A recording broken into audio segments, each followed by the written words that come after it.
Coming up next, I'm going to tell you about a job offer and a happy dance that went viral and how you can go from impossible to impresario like a legendary artist. And we take your calls, and it starts now.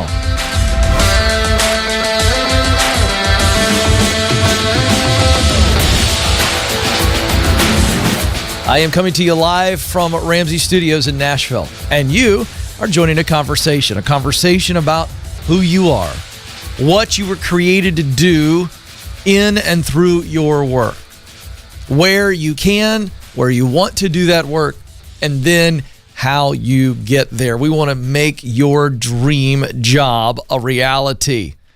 We want to help you do it. And we're going to walk alongside of you in whatever stage you are in. There are 7 stages to meaningful work, to truly working like no one else. Stage 1, let's get clear. Stage 2, you got to get qualified. Stage 3, get connected. Stage 4, get started. Stage 5, get promoted. Stage 6, get the dream job. Stage 7, you're working like no one else now in that dream job, and you're expanding your influence in that 6th stage, and you are simultaneously walking in stage 7, giving yourself away, which is really what we're talking about here when we talk about purpose. We talk about it from the work standpoint. You were created to fill a unique role in your work. That means you were needed, but it means you must do it because somebody else out there is essentially waiting to meet you to encounter your gift. So you need to give yourself away. 844-747-2577 is the phone number. A couple ways to engage here on the show. 1, the phone number. It's toll free. 844-747-2577. 12:02 Eastern Standard Time. If you're watching right now, you can call live. Madison is standing by. We have some phone lines that are, in fact, open.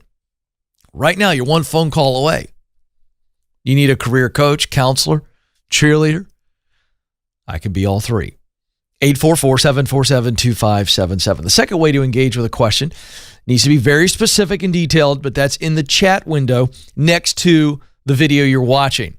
You can fire those chats away. We'll try to get to 2 or 3 each show right here on the laptop. And then while you're watching, if you're enjoying the program, if it's helped you, you think it will help others, help us spread the word, and you do that by giving us a thumbs up right below me and like each program as you're watching. Give us that thumbs up. That matters.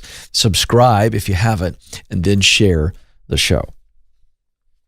So I love these inspiring stories of someone making progress. So I saw this article. This went viral, this story I'm about to share with you. This particular article comes from People magazine. The inspiring backstory of a young woman whose happy dance went viral after she accepted a job offer. Kalia Jones recently went viral with her dance after she aced a recent job interview and in the parking lot was caught on security cameras. On September 29th, Jones met manager Dakara Spence to interview for a server opening at The Spot, which is a restaurant outside of the Atlanta metropolitan area. At that point, Jones had been homeless for 2 years and was struggling to find work during the coronavirus. Spence, who did the interview, said she had a great energy about her. I felt it when she walked in. She was very positive. The interview went well. And when Jones left the restaurant a short time later, she celebrated by dancing in the parking lot. She did not know that Spence would see her or watch her celebration through the security camera. Jones said, I was excited. When I got outside, I didn't know that the cameras were on me. With the spontaneous celebration, Spence knew she had found a perfect fit for the team. And Jones, I called her phone and said, I'm going to hire you. And I've seen you do the happy dance so you can continue dancing. She was just screaming through the phone. It was a beautiful moment for me. Now, here's why I love this. This young lady, Kalia Jones, homeless, unemployed, homeless for nearly 2 years. She goes in, does the interview. She feels so good about the interview. I mean, she knew she did great. She wasn't aware that she was going to get the job, but she felt really good about it.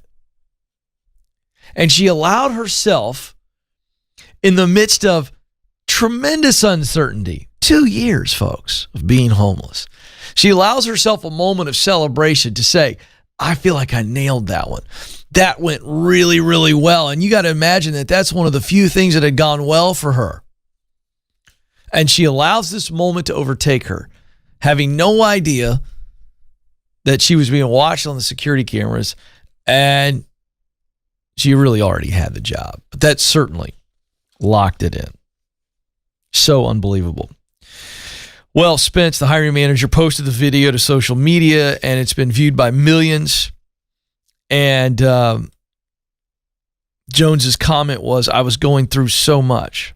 This is Kalia Jones, the gal that got the interview, that got the job. She said, I was going through so much. At that point, when I was given this chance and this opportunity, I was so elated, so excited, so overwhelmed, to the point that no one understood how happy and accomplished I felt at that moment. So she had a wonderful, wonderful response. And, you know, the reason it's gone viral is because we as human beings need two things. Number one, we always need positive stories to hold on to in the midst of our own struggles and our own grind. And then we need to see other people winning. It's not just that we need a positive story and something good to hang on to in the midst of this corona pandemic and all of the things that have been thrown completely helter-skelter as a result of it. It's not that we just need some positive, optimistic touches. We also, in the best of times, still need to see other people winning. We get excited when we see other people win. Might I suggest that that's why you watch this program? Yes, I know that you're going to get practical advice, but one of the big reasons you watch this program is because you hear other people call in with their own struggles, their own insecurities, their own fears, their own doubts. And as they engage with me in conversation and the light bulb comes on, or I read a positive story to you or somebody's making impact, we'll get to that a little bit later with our Momentum Monday segment. We'll get some great stories right here of people making progress.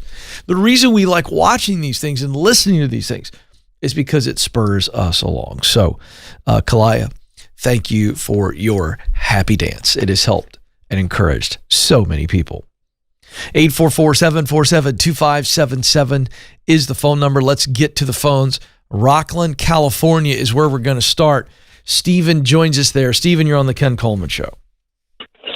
Hi, Ken. It's a pleasure to be speaking with you today. Well, the pleasure's all mine. How can I help you today, Stephen? So I work as a nurse, currently hold two jobs, single income earner right now. My wife stays home with our two kids. They're under 2, both of them. Mm-hmm. And I got my real estate license about 3 years ago and really excited to jump into real estate. That's kind of a passion of mine. I just love it. And I love my job, so what I do. But overall, I just feel I'm having a hard time transitioning right now. We're wrapping up baby step 2 here, and networked very well with a buddy of mine who took a leap from his job about 18 months ago, and he's become one of the successful realtors that he's working at for his company. Great. So I have the right connection. It's just making that jump. The job I have currently, I work 4 days a month, and it's a really high-paying job for what I do. It adds about like another $50,000 worth of income. Okay, hold on one second. I want to make sure I'm because I'm a little lost. So you're a nurse, and then you said you have a second job. Yeah, they're both nursing jobs right now. Okay, so what's this one you're just talking about? Is this like the second nurse job that's only 4 days a month? Yeah, it's an on-call. Yeah, it's an on-call job essentially. And it makes you $50,000 additionally? Yes. Okay. Yes. Got it. Working. Right. Okay. And, so what's tough about the transition? Give me a little bit more, and then what can I help specifically with? It's just that money, it pays really well, but it just takes up so much of my time to go and to put in the effort to do real estate, even if it's a passion of mine. So just making that leap from real estate to jump into it. And it's just kind of that fear thing as well of, you know, I know it's work for people to take the bet on myself essentially and just go with it. Well, there's a right time to bet on yourself. And so that's what I think we need to address. So you already have your real estate license, essentially. Is that right? Yes, I've had it for 3 years. Okay, you've had it for 3 years, and you know exactly what to do because you got a buddy who's winning, so you know what to do. And I've learned a little bit more talking to my friend Brian Buffini, who's one of the best. So eventually you're going to need to engage with the Buffini Company, Buffini. Once you go full time, you need to engage with their coaching programs. But in talking with Brian and his brother Dermot, who've become really good friends, I've changed my advice on this over time. You know, you can't really win big in real estate if you do it part-time. You got to go all in. And now knowing that from them, it's changing my advice. So this is a little bit excruciating, but it's the only way to do it. So you've got to stay in the nursing gig until you get financially set up to be able to give it full run. So the way that looks is you've got to get out of baby step 2.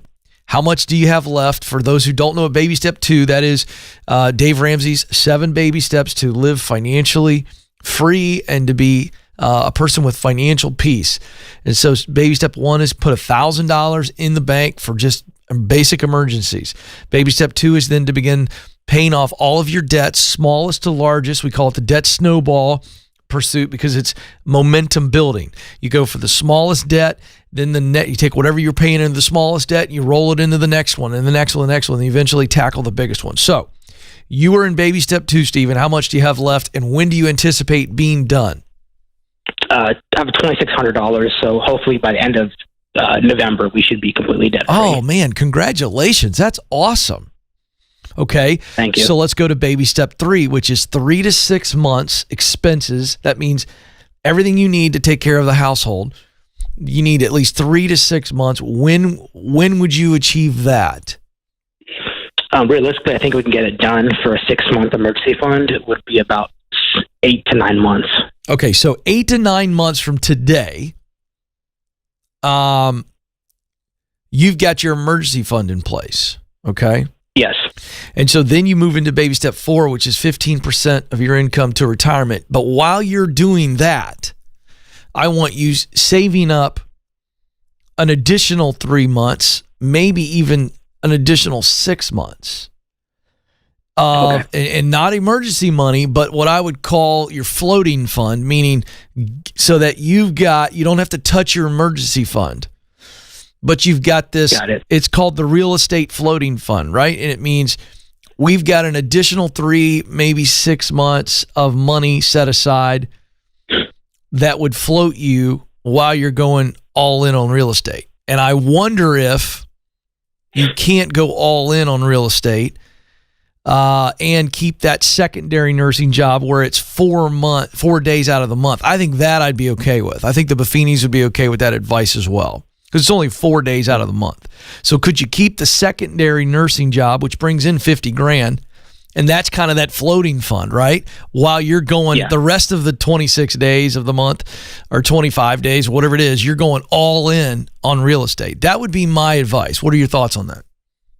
Yeah, I totally agree. Yeah, I mean, my ultimate goal, what I thought when I look at the scenarios, would be the current job I'm in going part-time, because my main primary job, I work 3 days, 3 12-hour shifts, so I'd cut down a day. And that's an option too. I like that option. And yeah, I like that. And then, and that's cut me down where I only have to work 2 12-hour shifts, 60%, and benefited, and I can go ahead and just go all in on real estate. I like that even better than what I said. But so the point is you've got to go all in on real estate. You got to go all in. Because if you go all in, you're going to win faster. That's the point. You know what I mean? Thank you so much. Yeah, dude. But you're in great shape. So I want you to, again, you got to take care of the emergency fund, because that gives you even more relief, right? Absolutely. And so this extra money I'm recommending, or if you don't need the floating fund, if you working part-time as a nurse, is that floating fund? It's just every month. Is that what you're saying? Yeah. Then that's fine. That's fine. Yeah. That's fine. The point is you don't want to touch that emergency fund when you're going all in on real estate. And as long as you do that, you're going to crush it, dude. Thank you. You bet, man. I'm really proud of you. Go, go, go. That's how you do it right there, folks. You got to be in a position financially to go for it. And does it add more time to your timeline? Yes, it does. But in the end, it won't add more time, because for those people who try to go all in and they're not stable financially. Then they get to a point where they have to stop altogether, or they have a financial disaster and it really delays their timeline. Versus being patient, and it's hard, I admit, but being patient to put yourself in good financial situation to be able to go after the dream. Will it cost you a little bit of time on the front end? Yes.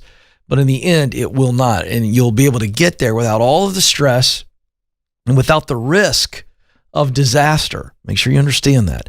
844-747-2577. Let's go to Mullica Hill, New Jersey. Madison joins us there. Madison, you're on the Ken Coleman Show.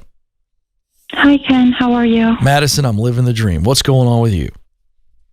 Well, I'm trying to avoid a major disaster. Okay. So it has been recommended that we bid in to talk with you on your show. Great. Is Hubs on the line too? No, he's with the children. Oh, he's with the kiddos. All right. Tell me what's going on. Yes.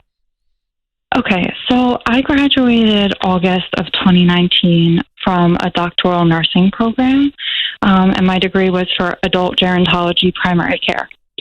Basically, I taught for 6 months, and it was a contracted position with 2 different universities, which I enjoyed.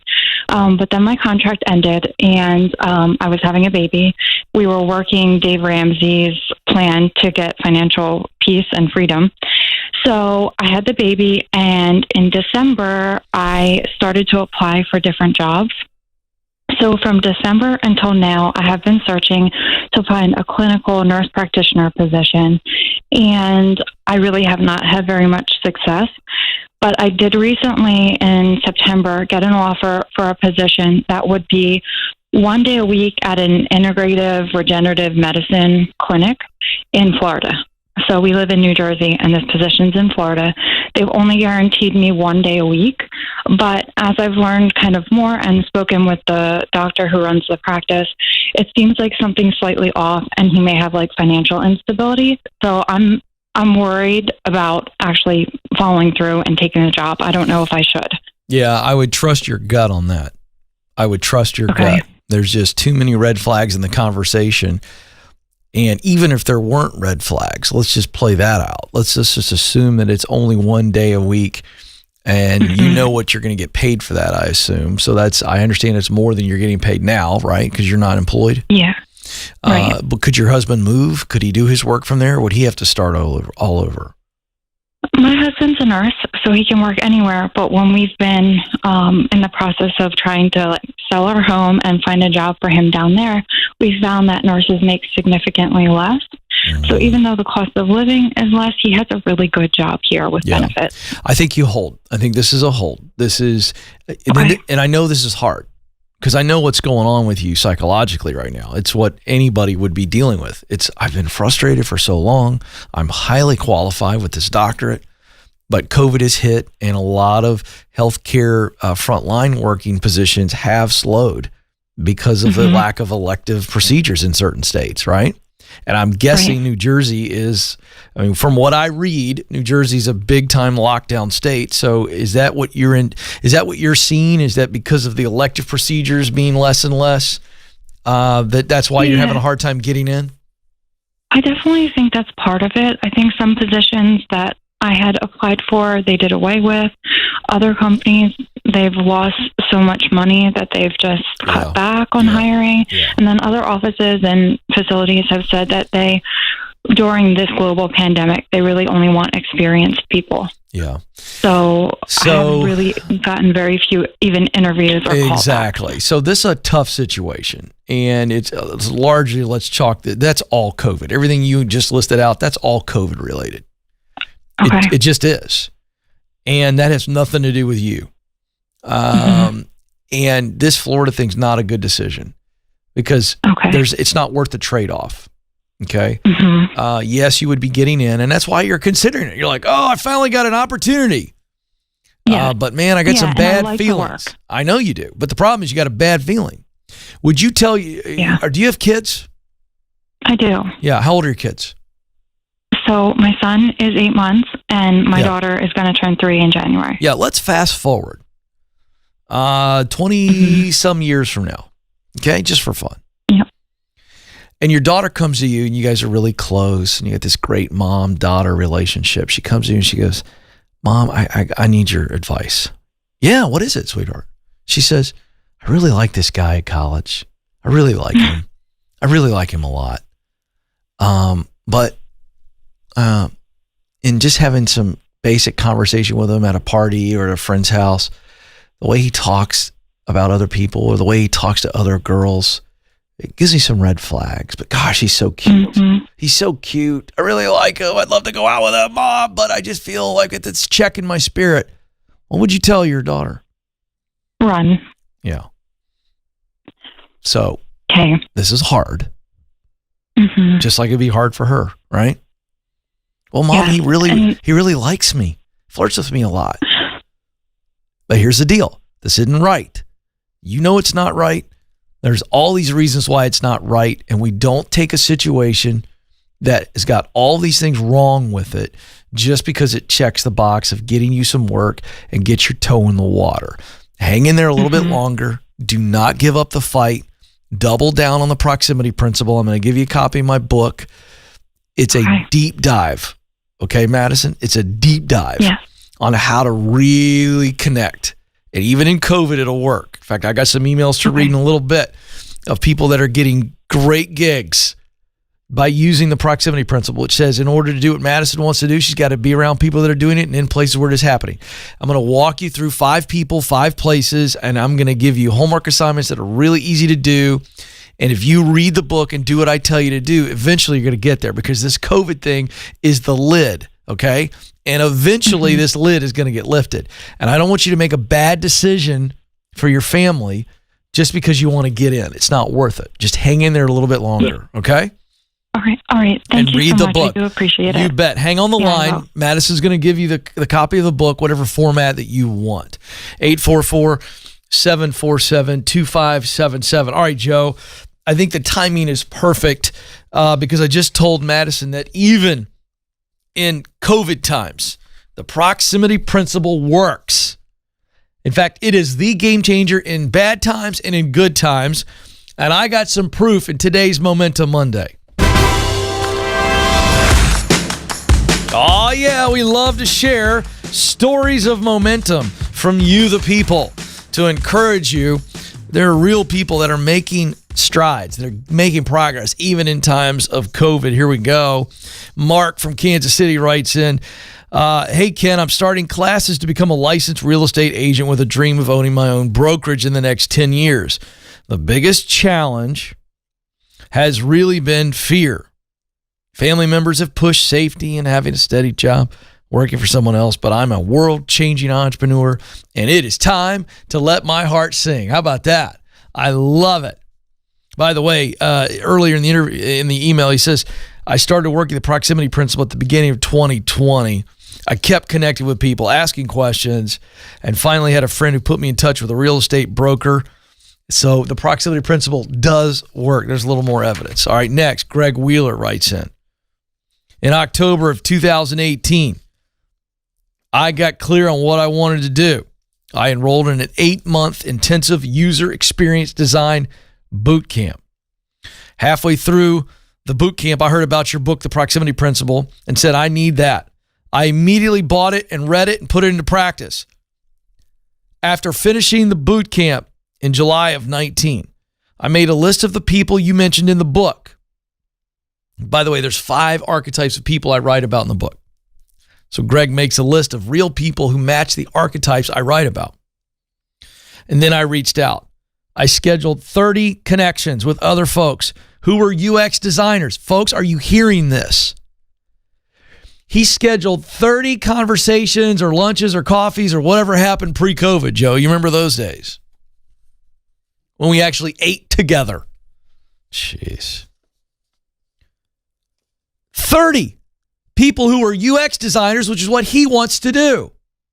He met with 30 of them. He then reached out to friends and family and let them know about his dream to be a UX designer. 6 months went by. Listen to this, folks. 6 months go by. And he only had 5 interviews in 6 months. Oh, Ken, I don't know about this proximity principle. It's just a bunch of motivational gobbledygook. Oh, really? I'm going to read on. He was discouraged. At that moment, he got a text from a friend that he used to work with saying he just got promoted to design team lead and had 2 spots open. It was a long journey of nearly 2 years, but in July of 2020, I landed my dream job as a UX designer. And here's the best part of the story. Listen, folks. He later told me, this is the friend that texted him out of the blue. But it wasn't out of the blue, Joe, because he was one of the 30 people he reached out to. Early. He later told me that he reached out. No, I got that wrong, Joe. I messed it up. He later told me that he reached out because another mutual acquaintance told him about me. The one acquaintance who told my friend about me was one of the 30 designers I went to coffee with. How about that? So the friend who texted out of nowhere has a conversation with the mutual acquaintance, which is one of the 30 UX designers that Greg decided to meet with and start the proximity principle. How about that? He goes on to say, the proximity principle works, ! And here's the best part. The job is a 40% increase in pay, which is a huge blessing for our family. I'm doing what I love and what I'm good at. How about that? Oh, my goodness. By the way, if you're watching right now, you can buy the book for $20, or is it $25? I think it's $25. You get all 3 formats for one price at kencoleman.com. There you go. I don't mind pitching the book because it works. There it is on the screen. And one more. I got so many here, Joe. Stacy writes in on social media. At Ken Coleman on Instagram. You need to be following me over there. I was at a job where there was a significant values difference in company culture and their business model. I put in my notice this morning that I would be moving on. So there you go. Striking out. I'm done. I'm out. I love it. This is fun, Joe. I'm going to keep going. It is the Ken Coleman Show after all. Linda F. writes in on social media, at Ken Coleman on Instagram. After praying for God to close every door quickly and open up doors that will help me reach my fullest potential, I realized that the same door had been open for 4 years. I decided to do something about it and took a test to get my producer's license and sign up with a SmartVestor part-time. Today, I received my first check. Oh my gosh. Angela B. I had no idea how overworked I was in my last teaching position until I found out they had to hire 2.5 people to fill out my position when I left. I'm in a new teaching position now. The roles are more clearly identified and the teamwork and dependability is amazing. And so is my employer. Wow. Making progress, folks. People are making progress. And you can make progress too. But you're going to have to look fear and doubt and pride in the eye. And you have to say, this ain't worth it. Being miserable is not worth it.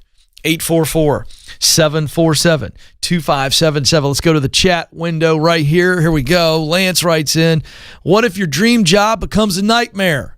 All right. This is particularly a tricky question here because I don't have the details. But the question I would ask you, Lance, if you called in on the program and asked me that, I'd say, what's causing the dream job to become a nightmare? Inevitably, there's people involved.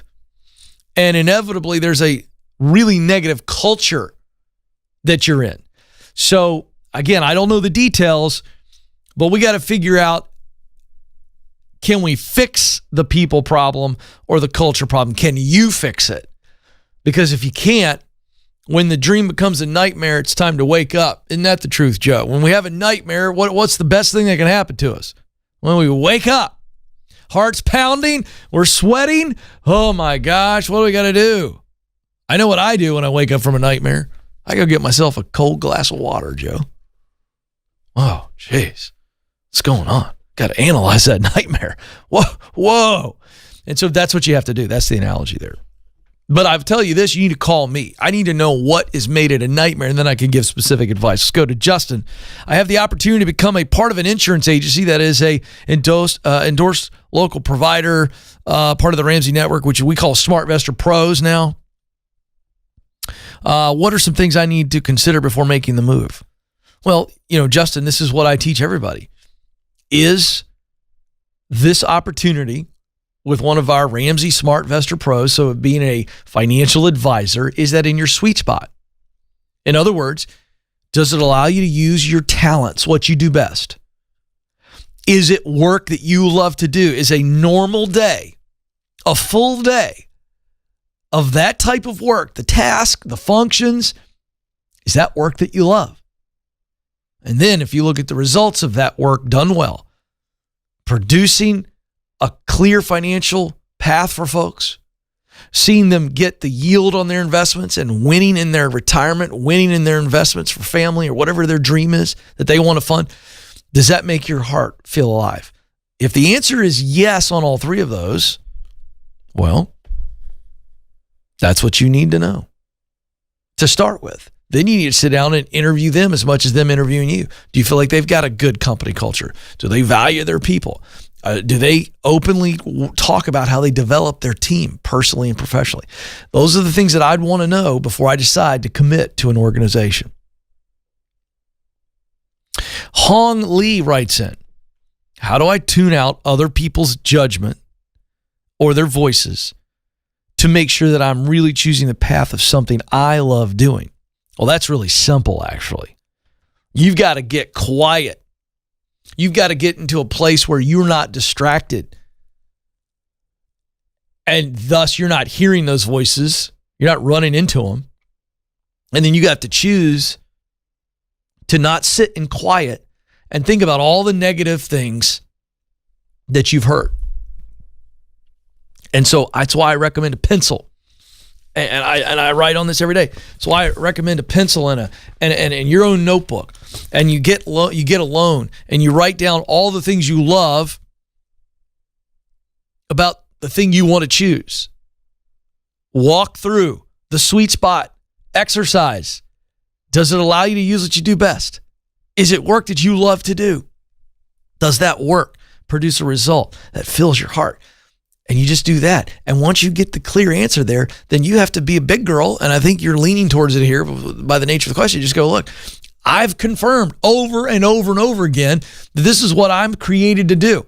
This is what I'm supposed to do. And so I'm going to do that. And I'm not going to worry about what other people say because it's your life, not their life. And it's really difficult. I'm going to acknowledge that. This is very difficult when the people that are poo-pooing or cautioning you are friends and family, people that you love. But understand, every time I talk with a caller who's dealing with this, I find that the family members who are telling them to be cautious and not take a risk and not go after it are the very people who've never done it in their own lives. And so they want you to stay in the safe little baby pool. There's no adventure in the baby pool. There's nothing exciting in the baby pool. It's just sitting around a bunch of warm water. And so you have to decide, what are you created to do? It's your life, not theirs. And if you end up making a decision to not pursue your purpose because of what friends and family are saying, the very people that you are trying to please now, it will not be long before those are the people you resent the most. And then the relationship is tarnished, maybe even broken, all because you felt like they were the lid. They aren't the lid. You are. You have to decide to throw that stuff off and say, I love them.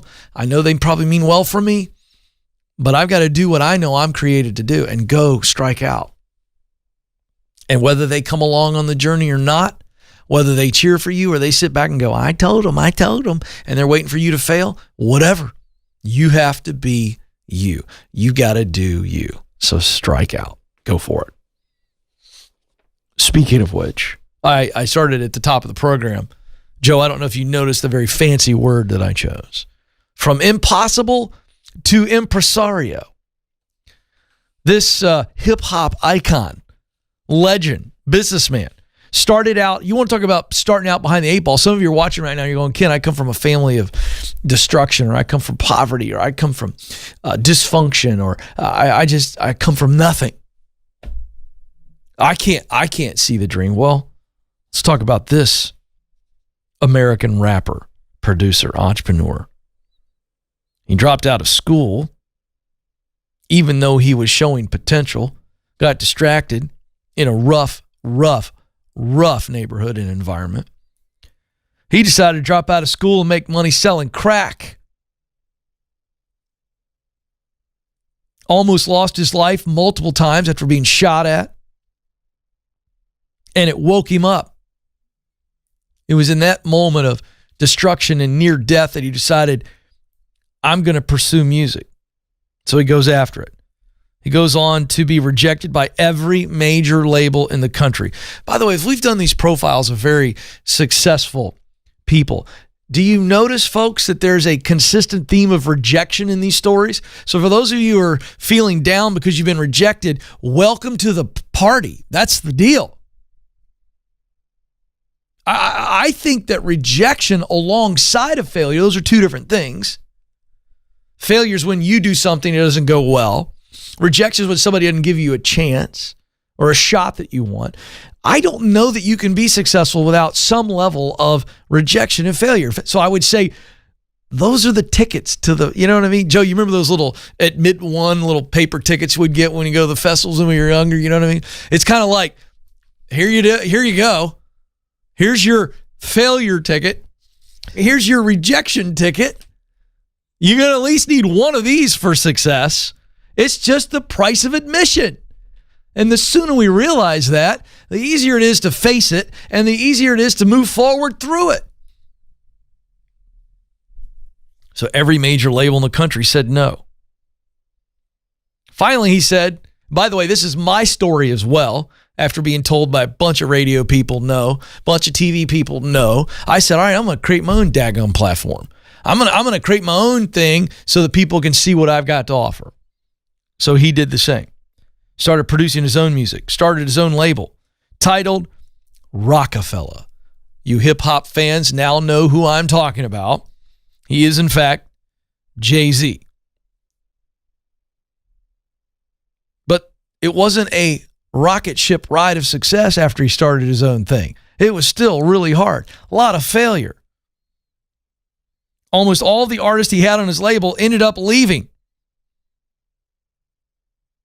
Jay-Z to only release one album. They didn't quit, though. Eventually, he was asked to collaborate on Notorious B.I.G.'s posthumous album, Life After Death. That's when he started to get some notoriety. But he had fights with fellow artists and fights over whether or not the content had been ripped off. More and more failure, more and more hardship, but he stays with it. Now he's a billionaire. On Fear, Jay-Z has said those who are successful overcome their fears and take action. Those who are not successful submit to those fears and live with regrets. You've heard me talk about regret a lot. On Failure, he said, I won't lose. Because even when I'm defeated, there's a valuable lesson learned, so it evens up for me. Oh, I love that one.